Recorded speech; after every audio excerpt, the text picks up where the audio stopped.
오늘은 사도행전 17장 16절에서 25절 말씀으로 은혜를 나누려고 합니다. 영국에 유명한 설교가가 있습니다. 마틴 로이드 존스라는 목사님이 계신데, 목사님이 1941년도에 옥스퍼드 대학에서 설교를 하게 되었습니다. 목사님이 옥스퍼드 대학 학생들을 놓고 설교를 했는데, 말씀을 마친 다음에 질문 시간이 있었습니다. 궁금한 거 있으면 물어보십시오. 그러자 한 학생이 손을 들고 질문을 했습니다. 그 학생은 법학을 공부하는 학생이었고 옥스퍼드 대학의 토론 동아리의 리더였습니다. 일어나더니 아주 뛰어난 말솜씨로 질문을 했습니다. 목사님, 설교를 참 잘 들었습니다. 목사님 설교 내용도 좋고 전달도 참 잘하셨습니다. 그런데 한 가지 이해할 수 없는 게 있어서 좀 여쭤보고 싶습니다. 목사님의 설교는 농부들이나 어떤 사람이나 다 이해할 수 있을 정도로 쉬운 설교라고 생각을 합니다. 왜 이런 수준 낮은 설교를 우리에게 하셨는지 저는 좀 이해가 되지 않습니다 라고 이야기를 했어요. 그러자 학생들이 전부 다 웃었습니다. 목사님은 대답을 하셨어요. 여러분이 왜 이해하지 못하는지 저는 잘 모르겠습니다. 저는 옥스퍼드 대학생이든 또 이 대학의 대학원생이든 모두 똑같은 인간이라고 생각을 합니다. 다른 사람들과 똑같이 흙으로 만들어진 연약한 인간이고 또 불쌍한 죄인들입니다.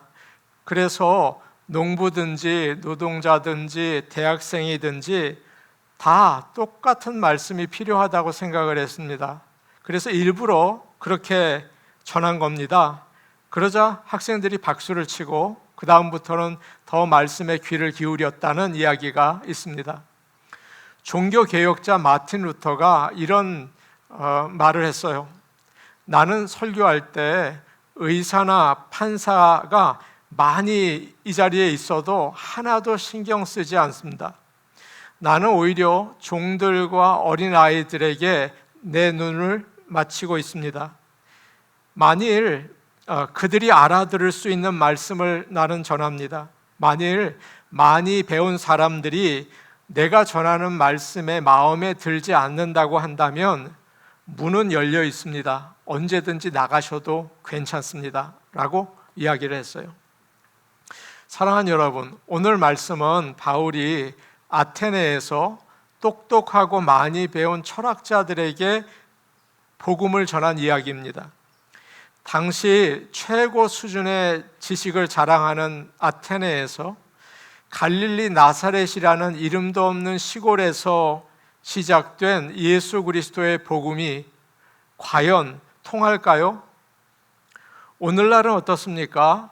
우리는 당시 아테네보다 비교도 되지 않을 만큼 발전된 21세기 미국 캘리포니아 LA에 살고 있습니다. 과연 여기서 나사렛 시골의 예수 그리스도의 복음이 여기서 21세기에 통할까요?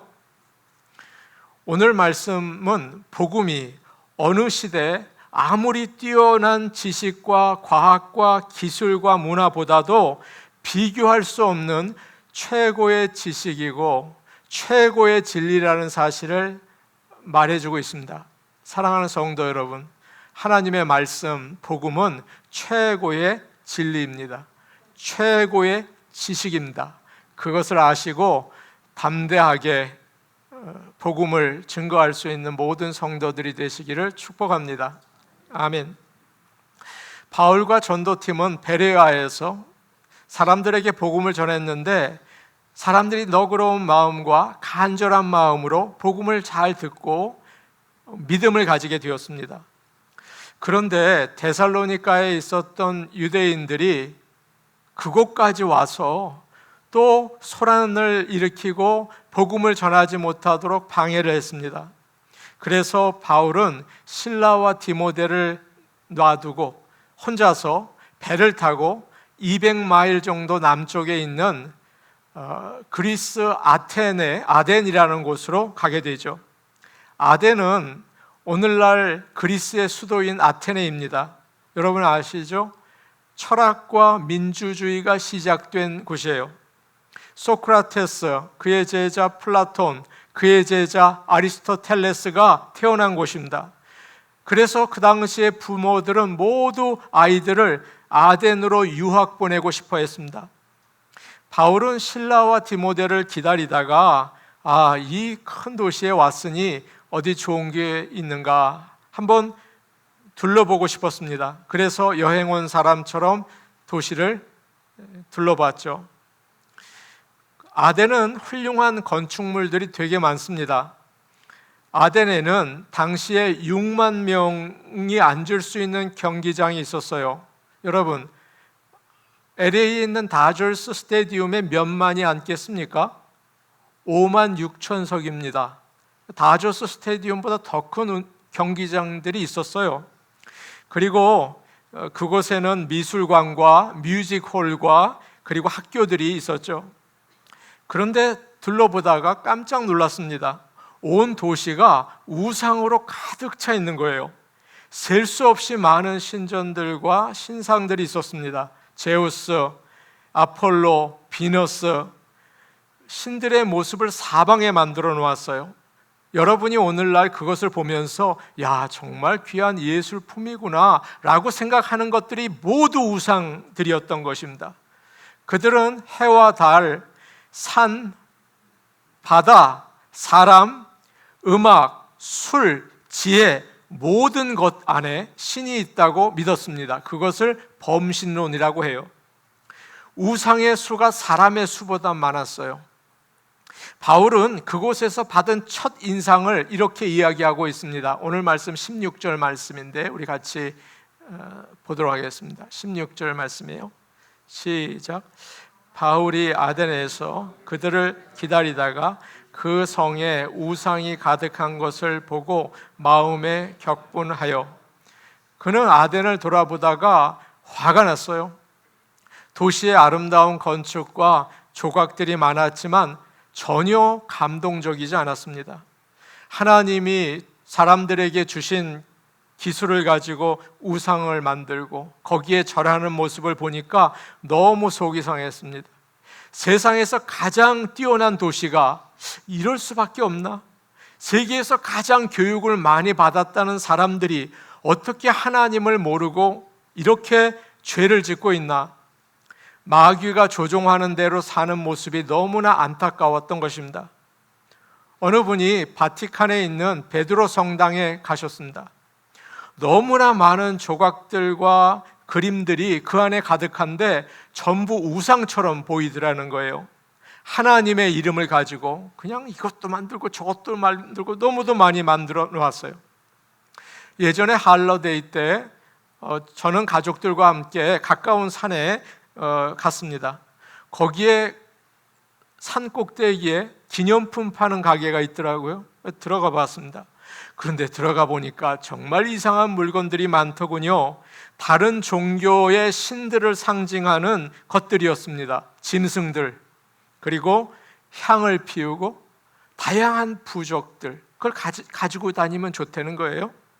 사람들이 그것이 참 예쁘다고 다 사가는 거예요. 제가 그걸 보면서 기분이 굉장히 나빴습니다. 화가 났어요. 바울과 똑같은 마음이었죠. 오늘 우리가 읽은 16절을 보시면 마음에 격분하여 라는 말씀이 나오죠. 이 말은 하나님께서 이스라엘 백성이 우상을 섬기는 것을 보셨을 때 하나님의 마음이 그랬다고 성경은 말하고 있습니다. 시내산에서 이스라엘 백성이 금송아지를 만들었을 때 모세는 그 모습을 보고 십계명이 적힌 두 돌판을 과감하게 던집니다. 그리고 말을 하죠. 너희가 여호와 앞에서 악을 행하여 그를 경노하게 하였도다 라고 이야기를 했어요. 또 이스라엘 백성들이 모압 여인들의 초대를 받아서 거짓 신들을 섬기는 제사에 갔습니다. 그들의 음식을 먹고 춤을 같이 추고 거기서 예배를 했죠. 하나님께서 진노하셔서 연병으로 24,000명을 죽게 하셨어요. 바울은 우상을 보고 속상하고 화가 났습니다. 이런 감정을 성경은 질투라는 말로 이야기를 하고 있죠. 출애굽기 34장 14절에 하나님은 이렇게 말씀하셨어요. 제가 기집사님한테 말씀은 드리지 않았는데 한번 찾아봤으면 좋겠습니다. 출애굽기 34장 14절 말씀입니다. 출애굽기 34장 14절 말씀입니다. 같이 볼까요? 시작. 너는 다른 신에게 절하지 말라. 여호와는 질투라 이름하는 질투의 하나님이니라. 질투는 라이벌 때문에 화가 나는 것입니다. 라이벌은 좋은 것일 수도 있고 나쁜 것일 수도 있어요. 나보다 더 예뻐요. 나보다 더 똑똑해요. 나보다 운동을 잘해요. 그러면 라이벌이라고 생각하고 미워하죠. 여러분, 그러면 안 됩니다. 나 혼자 예쁘고 나 혼자 똑똑하고 나 혼자 운동을 잘하려고 한다는 것은 그것은 욕심이고 죄예요. 그러나 만일 부부 사이에 다른 사람이 끼어서 라이벌이 된다면 미워하셔야 합니다. 그건 괜찮아요. 그 사람은 나쁜 사람이기 때문이죠. 부부 사이를 갈라놓는 것이고 거기는 자기가 있을 자리가 아닌 것입니다. 하나님은 이사야 42장 8절에서 이렇게 말씀하셨습니다. 나는 여호와니 이는 내 이름이라. 나는 내 영광을 다른 자에게 내 찬송을 우상에게 주지 아니하리라. 나는 우상 싫어한다. 그렇게 얘기하신 거죠. 하나님이 제일 싫어하는 것은 우상입니다. 그래서 십계명에서 가장 먼저 우상을 섬기지 말고 만들지도 말라라고 말씀하신 거예요. 우리는 우상을 보면 바울처럼 마음에 분이 일어나야 합니다. 하나님보다 더 섬기는 것들이 많으세요? 물질, 취미 활동, 내 몸, 심지어 내 자녀, 나의 일까지. 여러분, 이 모든 것이 나에게는 최고가 될 수가 있어요. 하나님은 언제나 그것보다 미칠 수가 있어요. 어느 여인이 있었습니다. 그녀는 어릴 때부터 참 가난했어요.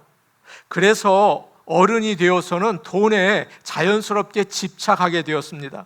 좋은 남자들이 많이 그녀를 좋아했지만 다 거절하고 사랑하지 않는 부자 남자와 결혼을 했어요. 결국 얼마 지나지 않아 이혼을 했죠. 그녀는 드디어 불행한 인생을 시작하게 되었습니다. 어떤 메이저리그 야구 선수들이 있습니다. 그들은 운동을 아주 잘하는 사람들인데요, 만족하지 못하고 그의 꿈이 명예의 전당에 이름을 올리는 것이었어요. 그래서 스테로이드를 하고 약을 먹으면서 홈런을 치기 시작했습니다. 그들의 몸은 점점 나빠졌고 많은 사람들이 이제 그들을 뛰어난 운동선수가 아니라고 손가락질하기 시작했어요. 어느 목사님이 계십니다. 나이가 들어서 처음으로 담임 목사가 되었습니다. 얼마나 설교를 많이 하는지 그거 힘들었어요. 그러나 설교를 준비하는데 모든 힘을 다 쏟았습니다. 그러다 보니까 교인들이 찾아와도 귀찮다고 하고, 아내가 이야기를 좀 하자고 해도 시간 없다고 하고, 그러다가 부부 사이에 문제가 생기고 큰 위기를 맞게 되었습니다. 사랑하는 여러분, 설교하는 게 참 귀한 일이긴 한데요, 그것이 욕심이 될 때가 있더라고요. 내 속에 어떤 우상이 있는지 여러분 이 아침에 여러분 다 다를 거예요. 한번 살펴보고 담대하게 몰아내실 수 있기를 축복합니다. 아멘. 18절 말씀 우리 같이 보겠습니다. 18절 말씀입니다. 함께 보시죠. 시작. 어떤 에피쿠로스와 스토아 철학자들도 바울과 쟁론할세 어떤 사람은 이르되 이 말쟁이가 무슨 말을 하고자 하느냐 하고, 어떤 사람은 이르되 이방 신들을 전하는 사람인가 보다 하니 이는 바울이 예수와 부활을 전하기 때문이로라. 거리 곳곳에 우상들이 가득한 것을 보고 화가 난 바울은 그들이 우상이 아니라 하나님께 예배드리도록 전도하기 시작했습니다. 그는 참 대단하죠. 디모데와 실라를 기다리지 않고 혼자 여러 사람들에게 복음을 전하기 시작했어요. 늘 그러는 것처럼 먼저 안식일에 회당에 가서 유대인들과 하나님을 믿은 헬라인들에게 말씀을 전했습니다. 그리고 매일 장터에 가서, 그 당시 그리스의 장터를 아고라라고 했어요. 그 아고라에 가서 지나가는 사람들에게 노방 전도를 했습니다. 그리고 오늘 말씀을 보니까 가장 당시에 인기 있던 에피쿠로스와 스토아 철학자들과 논쟁을 하기 시작했습니다. 그들은 바울이 무엇을 믿는지 참 궁금해했습니다. 그래서 어떤 사람은 이야기를 했어요. 이 말쟁이가 무슨 말을 하는지 우리 한번 들어보자. 여기서 말쟁이라는 말은 씨앗을 줍는 사람이라는 뜻이에요. 아무시나 여기저기에서 주워서 밭에 뿌리는 사람이죠. 바울은 잘 알지도 못하면서 여기저기 이 말 저 말 주워 들은 것을 말하는 사람이다. 저 사람은 실력 있는 사람이 아니라 여기서 이 소리 듣고 저기서 이 소리 들어서 그저 얘기하는 사람이다, 말쟁이다 라고 생각을 했어요. 그들은 공부를 많이 했기 때문에 교만했습니다. 다른 사람을 기본적으로 깔봤어요. 바울도 우습게 생각했어요. 지가 뭘 알아? 라고 생각한 거죠. 또 어떤 사람은 이렇게 생각했습니다. 바울이 예수와 부활이라는 말을 하는 걸 보니까 아마도 외국의 새로운 신을 전하나 보다. 그래서 당신이 전하고 있는 새로운 가르침이 무엇이요? 우리가 좀 알고 싶소. 그러면서 그를 데리고 아레오바고라는 곳으로 데리고 갔습니다. 아레오바고는 언덕에 있어요. 언덕이에요. 그 언덕의 모임 장소를 이야기합니다. 예전에는 재판을 하는 곳이었는데 여러분이 잘 아는 소크라테스가 이곳에서 재판을 받았습니다. 501명이나 되는 아테네 시민으로 이루어진 배심원단에 의해서 유죄 판결을 받고 사형 언도를 받은 곳이 바로 아레오바고예요. 그런데 거기에 사람들이 모여서 강연을 듣기 시작했습니다. 좋은 분 강사로 모셔서 듣는 거죠. 아덴 사람들은 일은 모두 노예들에게 맡기고 자기들은 날마다 모여서 가장 새로운 것을 말하고 듣는 데 시간을 보냈습니다. 오늘 무슨 새로운 말씀이 있나? 오늘 무슨 뉴스가 좋은 게 있나? 그런 걸 들었던 거죠. 그들은 참 하나님을 몰랐기 때문에 어떤 것에도 만족하지 못했어요. 새로운 것만 계속 들으려고 했어요. 그들은 바울이 전하는 새로운 이야기를 듣고 싶었지만 그것을 받아들이지는 않았습니다. 자기들이 더 많이 알고 있었다고 생각했기 때문이에요. 그들은 또 다른 우상을 섬기고 있었죠. 뭡니까? 눈에 보이지 않는 지식이라는 우상이에요. 때로 지식은 복음을 받아들이지 못하게 만드는 걸림돌 역할을 합니다. 여러분, 그렇다고 아무것도 모르는 게 낫습니다, 그런 말씀은 아니에요. 지식은 참 좋은 거예요. 그런데 하나님보다 지식을 중요하게 생각할 때 우상이 된다는 사실을 여러분 꼭 아시기를 바랍니다. 우리의 지식과 판단은 하나님을 앞서지 못한다고요. 아무리 옥스포드라도 아무리 하버드라도 하나님을 앞서지는 못합니다. 지금 컴퓨터가 대단한 지식을 알고 있습니다. 앞으로 여러분과 제가 공부할 이유가 있을까요? AI에 쳐보면 모든 답을 가르쳐줘요. 그런 세상이에요. 그리고 그것을 만드는 사람들의 머리는 더 뛰어나죠? 그러나 그들을 만들고 다스리시는 분은 누구이십니까? 하나님이십니다. 아무리 과학과 기술이 발전해도 우주를 정복하고 나와 똑같은 사람을 복제한다고 해도 사람은 죄 가운데 살다가 죽을 수밖에 없는 악하고 연약한 인간입니다. 오직 예수님과 그의 부활만이 유일한 구원의 길인 것을 여러분 깨달으시고 예수님을 잘 믿으시기를 축복합니다. 어느 의사가 목사님을 찾아왔습니다. 그에게 혀에 암이 생긴 겁니다. 설암이라고 하더라고요. 어쩔 줄 몰라 하고 불안해했습니다. 그가 이야기를 했어요. 목사님, 저는 오늘도 UCLA에 도서관에 가서 하루 종일 책을 보았습니다. 그런데 고칠 수 있는 방법이 없더라고요 하면서 안절부절했어요. 목사님은 하나님을 믿고 기도하십시오. 하나님께서 꼭 도와주십니다. 영원한 생명도 주세요 라고 이야기를 했어요.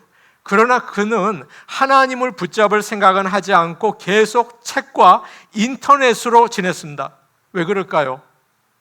하나님보다 의학 지식을 더 앞세웠기 때문입니다. 여러분은 어떠십니까? 영어는 필요 없어요? 하나님의 능력은 필요 없어요?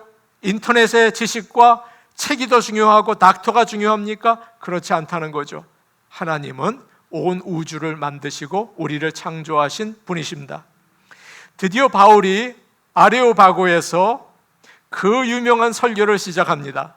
22절과 23절 말씀을 우리 같이 보겠습니다. 22절, 23절입니다. 우리 같이 볼까요? 시작. 바울이 아레오바고 가운데 서서 말하되 아덴 사람들아 너희를 보니 범사에 종교심이 많도다.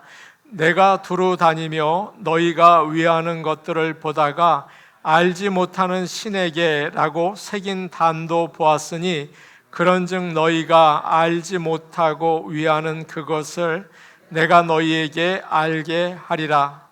먼저 아덴 사람들을 칭찬하죠. 아덴 시민 여러분, 제가 여러분을 보니 여러분은 모든 면에서 종교심이 많습니다. 종교심이 많다는 게 뭘까요? 신들에게 관심이 많다는 거예요. 그들은 신을 높이고 두려워하는 마음을 가지고 있었습니다. 신은 살아있다. 신은 세상을 다스리신다. 복도 주고 화도 준다. 그것을 믿었어요? 그리스 사람들이 말이죠. 사실 모든 사람들에게 이런 마음이 있어요. 여러분, 세계 어느 곳을 가보세요. 홍콩이요? 영국이요? 어디를 가보세요. 다 신을 믿고 제사를 드리죠. 심지어 오늘날 얼마나 많은 사람들이 점을 보는지 몰라요. 예전보다 더 심해요. 요즘 젊은이들은 인터넷과 전화로 점을 보는 게 인기입니다. 결혼하기 전엔 전부 다 궁합을 봐요. 우리들보다 더 해요. 신이 자기의 인생을 컨트롤한다고 알고 있는 거예요. 이렇게 종교심이 많은데 섬겨야 하는 대상은 모르는 거예요. 물질 많이 주고 즐거움 많이 주는 그런 신을 원하는 거죠. 참 신이 누구인지 어떻게 믿어야 하는지를 몰라요. 바울이 다니면서 그들이 섬기는 신들을 보다가 알지 못하는 신에게라는 곳 새겨진 제단을 보았습니다. 그들은 모든 것에 신이 있다고 믿었어요. 그래서 수많은 신들을 만들어 놓았지만 혹시 빠진 신이 있을까 염려해서 그런 제단까지 만든 거죠. 자기들이 모르는 신까지 섬겨야 복을 받고 화를 당하지 않는다. 우리가 혹시 어느 신 빼놓으면 그 신이 섭섭해서 나에게 나쁜 일을 하면 어떡해? 알지 못하는 신에게까지 우리가 제사를 드리자, 그런 거죠. 대단한 종교심입니다. 참신을 알지 못하면 불안하기 때문에 여러 신들을 만들고 혹시 내가 알지 못하는 신이 또 있나 찾는 거예요. 여러 신을 섬기는 사람이 있어요. 종교심이 많은 사람이에요. 그런데 참신은 모르는 사람이에요. 참신 한 분만 있으면 믿고 따라갈 수 있는 줄로 압니다. 지금 우리는 여러 종교가 함께 있는 사회에 살고 있어요. 캘리포니아요. 어마무시하죠. 사람들은 여러 종교들을 다 존중합니다. 하나님이 참신이고 예수님만 믿어야 구원을 받는다고 하면 안 돼.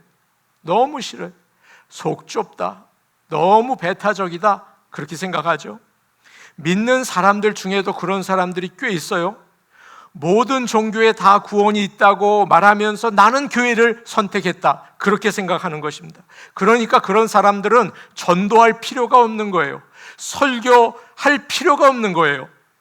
그러나 이것은 여러분, 믿음이 아니라 종교심이에요. 그걸 아셔야 합니다. 믿음이 아니에요. 선택이 아니에요. 종교심이에요. 그러나 주님은 말씀하시죠. 사도행전 4장 12절 말씀, 우리가 다 아시는 말씀이지만 성경의 말씀이라는 것을 여러분 기억하시고 읽으시기를 바랍니다. 사도행전 4장 12절 말씀인데 우리 같이 한번 보죠.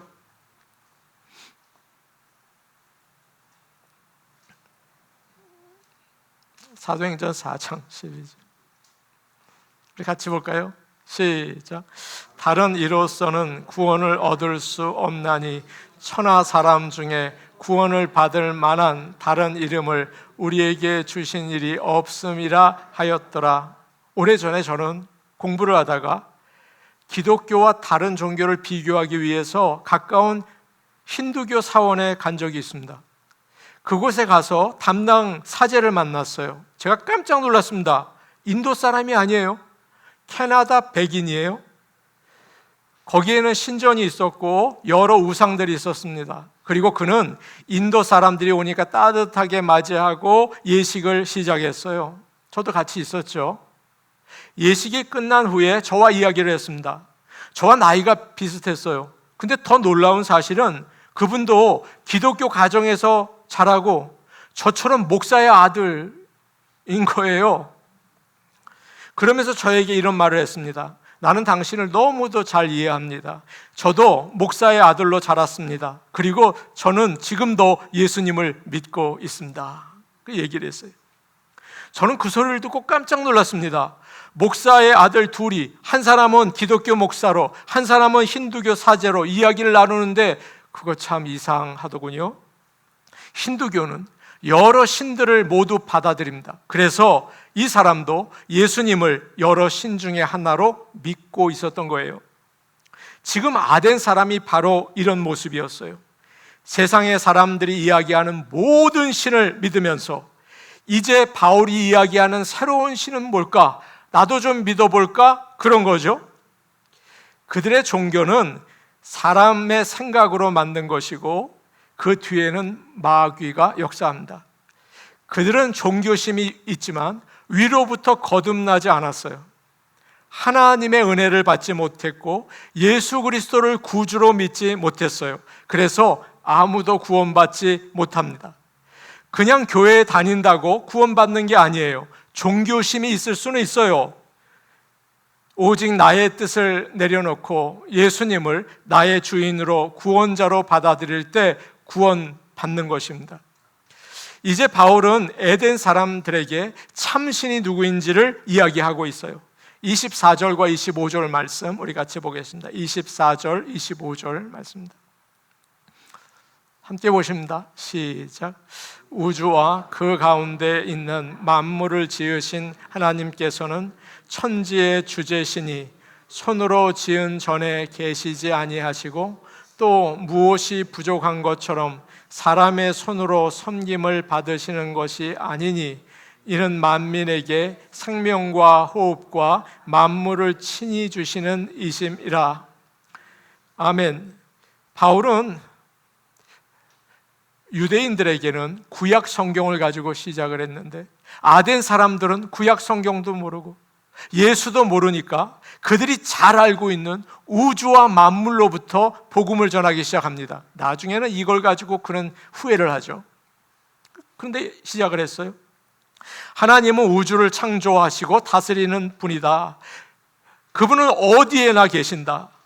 사람들이 만들어 놓은 공간이나 물건에 갇혀 계시지 않는다. 여러분이 만든 이 건물이나 우상에 계시는 분이 아니다. 부족한 것이 있어서 사람들의 도움을 받는 분도 아니다. 모든 사람에게 생명과 호흡과 필요한 모든 것을 주시는 분이시다. 그렇게 이야기를 했습니다. 사랑하는 여러분, 사람은 1분에 6번 정도 호흡을 한답니다. 계산을 하면 하루에 23,000번 여러분과 저는 호흡을 하고 있어요. 하나님은 우리에게 호흡 하나하나를 주셔서 숨을 쉬게 하십니다. 날마다 순간순간마다 하나님께서 나에게 호흡 주시는 것을 알고 감사하시기를 바랍니다. 이건 너무 흔한 것이 아니에요. 호흡은 하나님이 주시는 거예요. 저희 아버님은 아주 건강하셨습니다. 어느 날 갑자기 감기 오는 것 같다, 병원에 가서 주사 맞고 올게 라고 하면서 직접 운전해서 가까운 병원에 가셨습니다. 그런데 몇 시간 후에 병원에서 연락이 왔어요. 빨리 와보라고. 가봤더니 아버님이 중환자실에서 산소호흡기를 하고 계셨습니다. 의식이 없으셨어요. 얼마나 놀랐는지 모릅니다. 급성 폐렴이었습니다.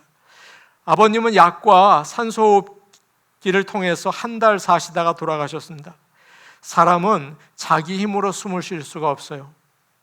하나님이 우리에게 생명 주시고 매 순간 숨 쉬도록 호흡 주실 때 우리가 살아 움직이는 것입니다. 우리가 살아있는 이것은 하나님의 은혜인 것을 아시고 오늘 감사하고 나가시기를 바랍니다.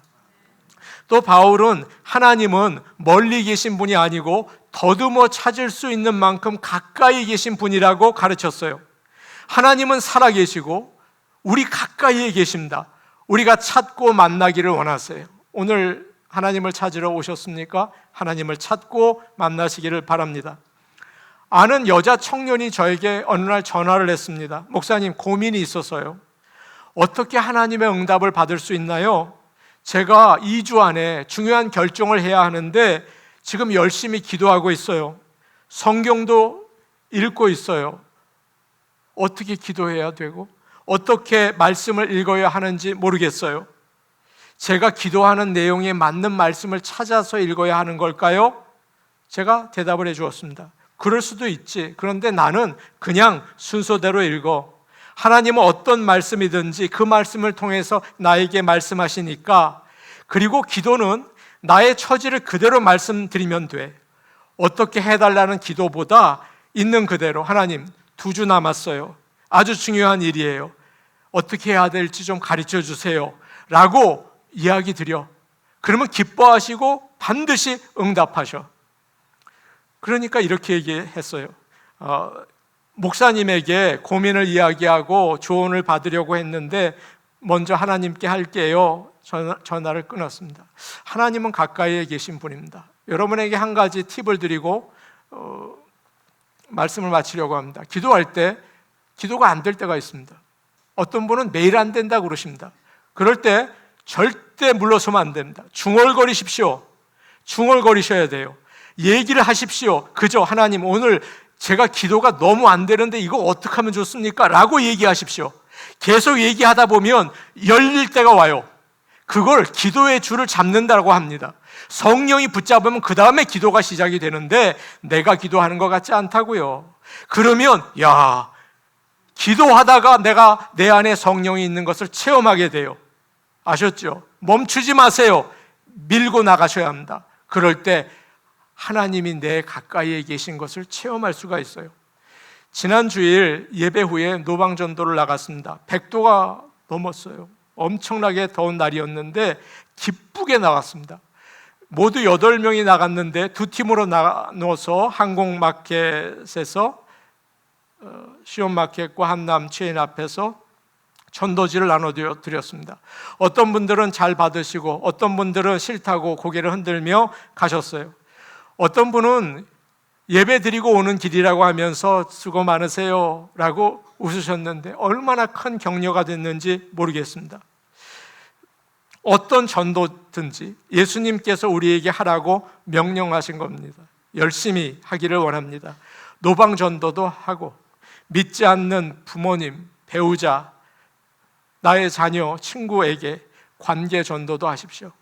전도 주일에 나오라고 초청하십시오. 어떤 분들은 들은 척도 안 할 것입니다. 어떤 분들은 다시 이야기하면 내가 화낸다 라고 얘기할 것입니다. 어떤 분들은 망설일 것입니다. 그런데 어떤 분들은 예수를 믿을 것입니다. 오늘 아테네에서 바울은 그들과 논쟁을 하고 복음을 전한 다음에 실망했습니다. 내가 차라리 성경을 전할 걸 왜 철학적인 말을 했을까? 그러나 하나님은 세상의 중심이었던 아테네에도 믿는 자를 생기게 하셨어요. 놀라운 일을 하셨어요. 사랑하는 성도 여러분, 우리가 주님이 역사하시는 것을 믿고 담대하게 최고의 지식, 최고의 진리인 복음을 증거할 수 있는 저와 여러분, 우리 교회가 될 수 있기를 축복합니다. 아멘. 우리 같이 기도하겠습니다. 함께 기도.